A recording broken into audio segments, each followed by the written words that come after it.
ठाण्याचे माजी जिल्हाप्रमुख रघुनाथ मोरे यांचे चिरंजीव मिलिंद मोरे यांना 7C रिसॉर्टच्या कर्मचाऱ्यांनी आणि रिक्षा चालकांनी मारहाण केल्यानंतर त्यांना हृदयविकाराचा झटका येऊन त्यांचा मृत्यू झाला। ओएसिस फर्टिलिटीच्या तज्ञांनी IVF उपचार पद्धतीद्वारे 1 लाखांहून अधिक जोडप्यांना मातृत्व प्राप्तीचा आनंद दिला आहे। मोफत अपॉइंटमेंट बुक करण्यासाठी आजच संपर्क साधा। दरम्यान मुख्यमंत्र्यांच्या आदेशानंतर 7C रिसॉर्टवर पालिकेने तोडक कारवाई केली। ही कारवाई तब्बल 15.5 तास सुरू होती। रिसॉर्ट पूर्णपणे भुईसपाट करण्यात आलं। दरम्यान घटनास्थळावरून आढावा घेतलेला आहे प्रभाकर कुडाळकरनं। महाराष्ट्राच्या इतिहासात पहिल्यांदाच जवळपास 15.5 तास ही तोडक कारवाई चालू होती।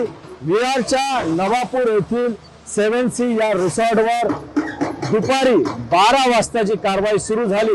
ती पहाटेच्या 3:30 वाजेपर्यंत ही तोडक कारवाई सुरू आहे। संपूर्णपणे रिसॉर्टचा परिसर आहे, जेवढे बांधकाम आहेत, जेवढा साइडिंग आहेत त्या संपूर्ण तोडल्या गेलेल्या आहेत आणि पहाटे 3:30 वाजेपर्यंत ही कारवाई सुरू आहे।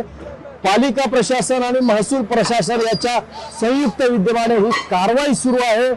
मिलिंद मोरे यांच्या मारहाणीनंतर त्यांचा झालेला मृत्यू आणि त्यानंतर वरिष्ठ नेत्याचा आलेला फोन आणि त्यावर झालेली ही कारवाई एक संपूर्ण जे लोकांमध्ये आहे हे चर्चेचा विषय आहे। पहिल्यांदाच वसई विरार महानगरपालिकेने एवढी मोठी तोडक कारवाई पहाटे 3:30 वाजेपर्यंत केली, त्यामुळे एकूणच वसई विरारमध्ये हा चर्चेचा विषय ठरलाय। प्रभाकर कुडाळकर, एबीपी माझा, विरार। एबीपी माझा, उघडा डोळे बघा नीट।